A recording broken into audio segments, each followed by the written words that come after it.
o'clock to 12 o'clock, 3 hours, continuously speaking. Where from that knowledge would come, you are tremendously surprised. Vasudevan used to tell us a funny incident. He was a brahmachari in Madras Mat, Ramakrishna Mat, Mailapur, Madras. And Tagishan was there, probably he was the editor of Vedanta Kesari at that time. So Vasudevan and other brothers, brahmacharis went to him and requested him, Swamiji, why don't you take classes on the Gita for us? He said yes. So it started. Dharma Kshetre, Kurukshetre. What is Dharma? Dharma in the Rigveda, Dharma in the Brahmana, Dharma in this, Dharma in that. 6 months.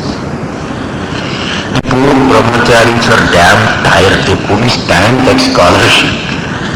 So, under the leadership of Vasudevan, they went up to him one day and told him, Swamiji, enough of Dharma, let us go to Kshetra. Dharma Kshetra. That was his tapas and his jnana. So one day, while discussing, he recited a shloka from the Gita. Antakale chamaneva smaran muktva kalevaram yah prayat samadbhavam yati nastyatra samshayaha. So Antakala, last moment of our life, when we are about to die, leave the body, if a person can remember me, Krishna is telling, and leave the body, then he will definitely attain to me. He recited the shloka and explained to me. And then told me, do you think it is so easy to remember the Lord at the last moment of one's life? No. One has to practice it from now itself. It must become a habit. It must become a part and parcel of our mechanics of thinking. It must enter deeply into our blood and bones and marrow. Then only the remembrance can come at the last moment of our life. Even if it doesn't come, it doesn't matter.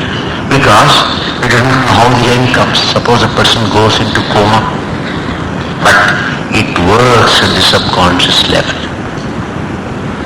One of the Swamis of our order died very young. He took sannyas along with our Prabhudananji, 1960. In 61 or 62, he had gone to North.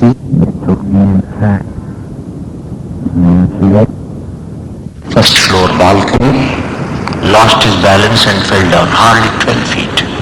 Head down, so the skull broke, he lost consciousness. From the moment he fell down and lost consciousness, from that moment he was loudly repeating the mantra given to him by his Guru.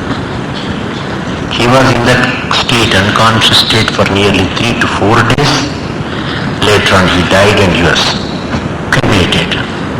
And 6,000 people had gathered for the cremation. Continuously the repetition of the mantra by the person who was unconscious and who was dying. How could it be possible? It was possible because the Swami had practiced it. Yatishwanji used to tell us, first of all, in the conscious mind you think those thoughts.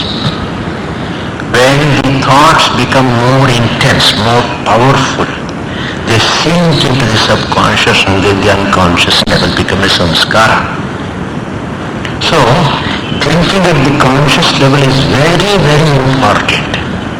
The more we try to meditate, the more we try to repeat the name of the Lord, the more we read the scriptures in the holy books, the more we fill the mind with holy thoughts, greater and greater will be the samskara created beneath it.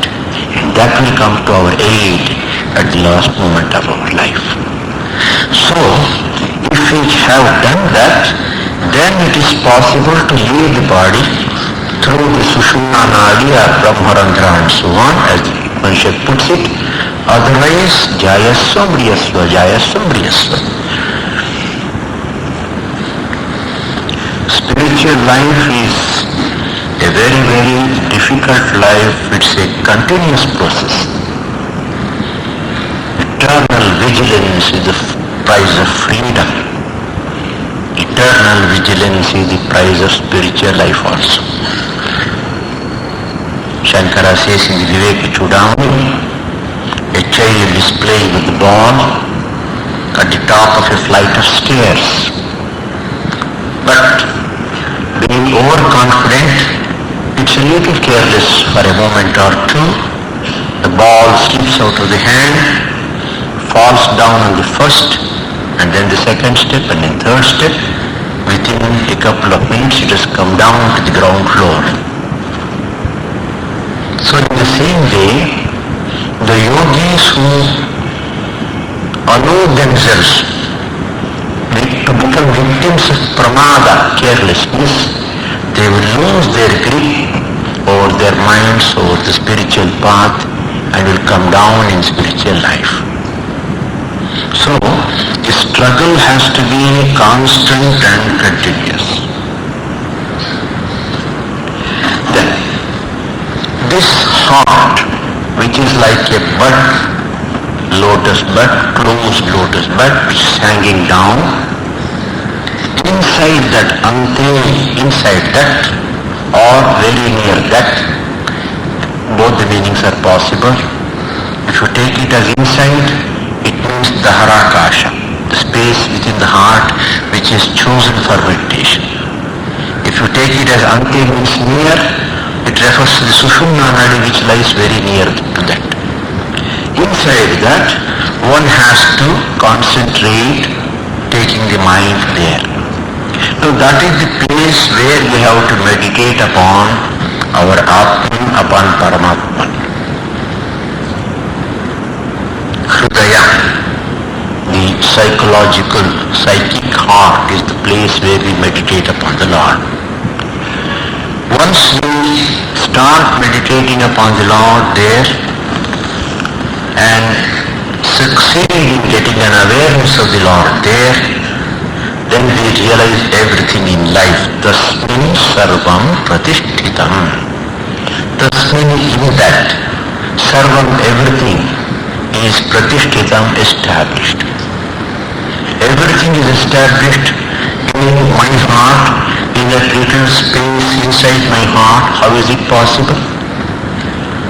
It is not the physical space, it is the presence of the Lord within that is being referred to here.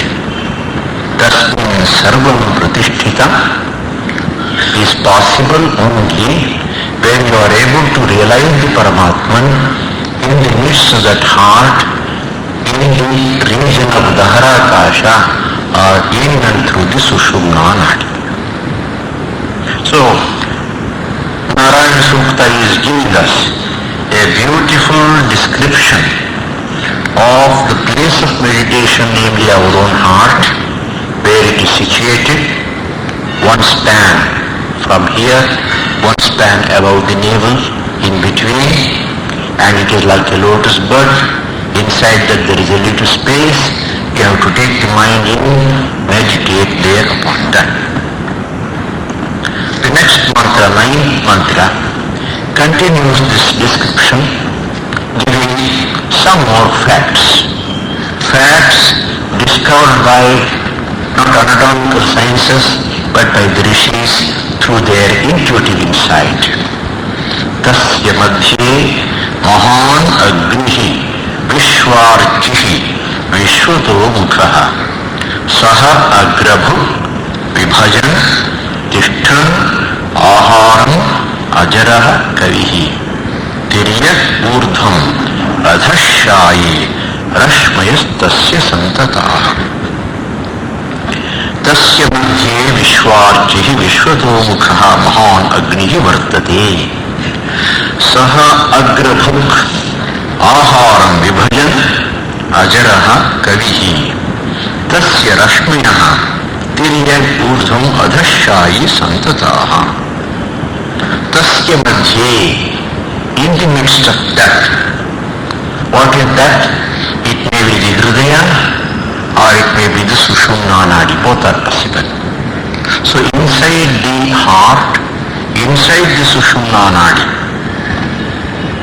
one Agni, fire exists. Agni literally means fire. But etymological meaning of the word is Ati iti Agnihi. That which eats, which enjoys is the Agni. The Jiva is living in this body. You know, when a person dies, the body becomes cold. What is it that gives heat, that gives energy, that gives life to this body? It is the presence of the Jivatman there. And the existence of the Jivatman inside the body is gauged by the existence of heat or Agni. And they are identical according to this Sukta. And this Agni is called as Mahan Agni. It is not like the ordinary fire in the external world which we use for cooking and other purposes. It's a great fire because it is responsible for keeping this body alive and making it work. And the effect of this fire, the power, the light and heat of this fire is spreading out through the various nadis, sira. Therefore, it is called as Vishwarchihi Vishwatomukhaha. The heat, the power emanating from the Jivatman has entered into every nadi, every tubular structure inside, and through that it is working. And this Agni is also called as Agrabhuk. We put food into the body. Who is it that eats the food, enjoys the food, digests it? First, it is the Jivatma. So it first takes it, digests it, then distributes the energy to the various parts of the body. Aharam vibhajan. It takes the food and distributes the energy coming out of that food to the various parts. But in the process, it continues to remain the same, ajaraha. It does not get exhausted, it does not get modified, it does not get destroyed. See, when we do something, especially something very hard work, we become exhausted, our energy is down. But the Jivatman Agni, Mahan Agni inside the body is not like that. It continues to remain ajara, unaffected by this. And he is also called as Kavi. Generally we understand the word Kavi as a poet. But Kavi is a technical term here, and Bhagavan Shankara interprets it as Kranta Darshanaha Abhigyaha, one who is able to see beyond the ken of the senses and the sense organs. The capacity for creating the world, which is extremely complicated, rests only with the Lord. The Brahma Sutras, there is a lot of discussion about this, who created this world. So practically from the first pada of the second pada of the second chapter, I think, the arguments against other schools start. There the question posed is, who is Jagat Karta? And the first school taken for criticism is the Sankhya school. According to the Sankhya school, Jagat was created by Pradhana or Prakriti, which is Jada, Achetana, unconscious. And Brahma Sutra says no, Upanishadic philosophy is completely different. So, the world that we see is so wonderfully created that and even an ordinary intellect is incapable of producing such a product. Only an extraordinary, a super intelligence only can do that. There are many arguments for and against. In one book, the author puts it in a very funny way. He says, suppose there is a word building set here. Word building set contains all the 26 letters of the alphabet. Somebody pushes it falls down. All the letters gets jumbled up, mixed up. Do you think that an Encyclopedia Britannica can come out of that, he says? Not possible. Because Encyclopedia Britannica also consists of the same 26 letters of the alphabet. This box also contains the same 26 letters of the alphabet, but there is no intelligence behind it to put them in that order.